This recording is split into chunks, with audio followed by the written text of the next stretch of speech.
Vocal for local आजकल नाम हर जगह चल रहा है।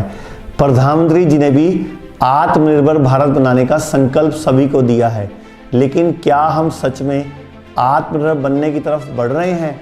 हम कहते हैं कि अगर ये वोकल फॉर लोकल की बात हमारा देश पूरे सही तरीके से अपना ले तो देश फिर से सोने की चिड़िया बन जाएगा। इसी वोकल फॉर लोकल के इनिशिएटिव पर मुझे एक कहानी याद आई तो सोचा आप सबको भी शेयर कर दूं। एक बच्चा अपने परिवार के साथ खुशी खुशी रहता था।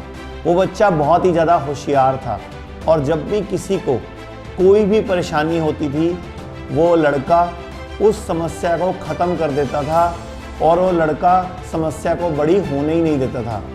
उसकी इसी बात से पूरे घर वाले बहुत खुश थे। जब किसी को कोई भी प्रॉब्लम आती थी सब के सब उस लड़के के पास जाते थे और उससे उस समस्या का हल पूछते थे। वो लड़का हमेशा एक अच्छे और सही सॉल्यूशंस देता था। समय बीतता गया। कुछ दिनों बाद उस घर में एक सुंदर पतली लड़की आई। लड़की उस लड़के से उम्र में थोड़ी छोटी थी और वो विदेश से आई थी। जैसे ही वो लड़की घर में आई, घर के सभी लोग उसके आसपास बड़ी उत्सुकता से बैठ गए।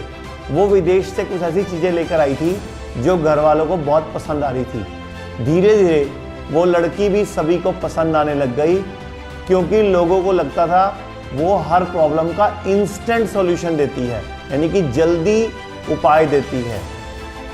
चाहे उन्हें थोड़े दिनों बाद दोबारा उसी प्रॉब्लम के लिए उस लड़की के पास दोबारा जाना पड़ता था। सभी लोगों को उसका एकदम दिया सॉल्यूशन पसंद आ रहा था, जिसको इंस्टेंट सॉल्यूशन बोलते हैं। लड़के को इस बात का कोई गम नहीं था कि ऐसा क्यों हो रहा है, लेकिन वो ये जानना चाहता था कि लड़की ऐसा क्या कर रही है कि जिसकी वजह से सब उसके पास जा रहे हैं। लड़का सोचने लगा कि इस लड़की के पास ऐसा क्या है जो सभी लोग उसकी तरफ खींचते जा रहे हैं। कुछ दिनों बाद वो लड़का भी घर से निकलकर विदेश चला जाता है। उसे देखना था कि विदेश में ऐसा क्या है जो लड़की वहाँ से लेकर आई और उसके काम को और उसकी सलाह को सब इतना पसंद कर रहे हैं। जब वो विदेश पहुंचा तो उसने जाकर देखा कि वहाँ तो भारत से भी ज़्यादा प्रॉब्लम्स हैं, भारत से भी ज़्यादा बीमारियां हैं। वो लड़का वहाँ भी लोगों को प्रॉब्लम के सॉल्यूशन देने लगा जैसे भारत में देता था। वो ऐसा सॉल्यूशन देता कि लोगों की प्रॉब्लम बड़ी हो ही ना। धीरे धीरे वो लड़का वहाँ पर फेमस होने लग गया, क्योंकि वो जड़ पर काम करने लगा और कई लोगों ने उसे अपने घर का सदस्य समझने लग गए और कई लोगों ने उसको अपना फैमिली कंसल्टेंट बना लिया। अब आप लोग सोच रहे होंगे कि ऐसा क्यों हो रहा था कि कैसे एक विदेशी लड़की भारत में आके अपनी वैल्यू बना गई और भारतीय लड़का जो पहले से भारत में था उसकी वैल्यू कम हो गई, और कैसे एक भारतीय ने विदेश में जाते ही अपनी वैल्यू वहाँ बढ़ा ली। ऐसा इसलिए हुआ क्योंकि वो लड़का काम को इस तरीके से ख़त्म करता था जिससे कि दोबारा उस काम को करने की ज़रूरत ही नहीं पड़ती थी। वो प्रॉब्लम को बड़ा ही नहीं होने देता था और उसको ख़त्म करने की सही सलाह देता था। उस लड़के की अपने देश में वैल्यू कम हुई, लेकिन बाहर जाकर उसे सब पसंद करने लग गए।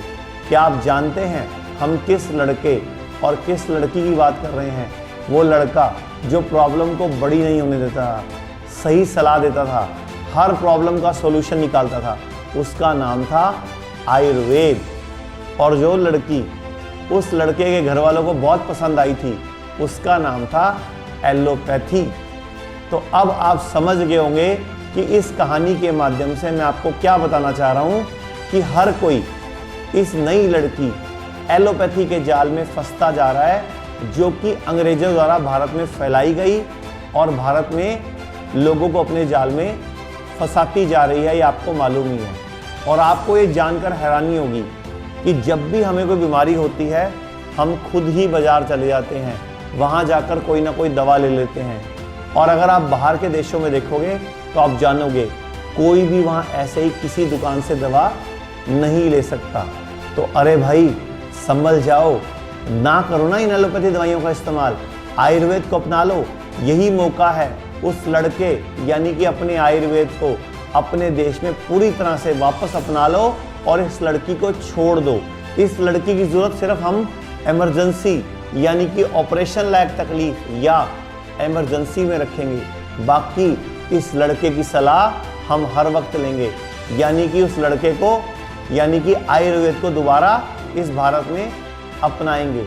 जब तक कोई कहेगा नहीं तब तक हम सुनेंगे नहीं। हम ऐसे ही हो गए हैं। जब कोरोना फैला था तब सभी ने कहा था कि आयुर्वेद की मदद से, जड़ी बूटियों की मदद से इम्यूनिटी को बढ़ाओ, तब जाकर आप कोरोना वायरस के हमले से बचोगे। किसी के बोलने पर ही क्यों यकीन करते हो? अपने देश की चिकित्सा पद्धति है, अपना विज्ञान है, कहीं बाहर से नहीं आया, अपना ही लड़का है, लड़की बाहर से आई थी। अगर बाहर के लोग इसको अपना रहे हैं, इसको मान रहे हैं, तो हम क्यों नहीं? तो अपने देश की चीज़ों को पसंद कीजिए, अपने देश के लिए वोकल फॉर लोकल बनिए, यानी कि अपने देश के लिए आवाज़ उठाइए।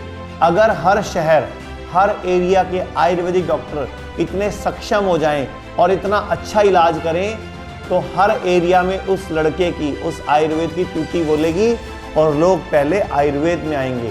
तो मैं यही बोल रहा हूँ, अब भी समय है। जो लड़का देश के बाहर गया था और बाहर के लोगों को उसका काम अच्छा लगा था, उसको दोबारा अपनाने का, अपने देश के लोगों को मनवाने का। और जो लड़की विदेश से आई थी यानी कि एलोपैथी, उसे अब अपने घर से निकालने का वक्त आ गया है। उसकी कोई ज़रूरत नहीं है, क्योंकि अगर उसको एक बार रख लिया तो हमेशा उसको ही अपनाना पड़ेगा। हमारे देश का लाखों करोड़ों रुपया हर साल विदेशों में चला जाता है, लेकिन आप और पूरे भारत के हर व्यक्ति को अगर ये समझ आ गया कि आयुर्वेद को अपनाने से इस देश की तरक्की होगी, भारत का विश्व में नाम होगा, तो भारत की जीडीपी बढ़ेगी। और जिस दिन पूरे भारत के लोग आयुर्वेद से इलाज शुरू कर देंगे, उस दिन हम दोबारा गुलामी से आज़ाद हो जाएंगे और भारत का हजारों करोड़ का, लाखों करोड़ का फायदा कर लेंगे। तो विदेशी छोड़ो, स्वदेशी अपनाओ, शुद्धि करवाओ, बीमारी को जड़ से दूर भगाओ।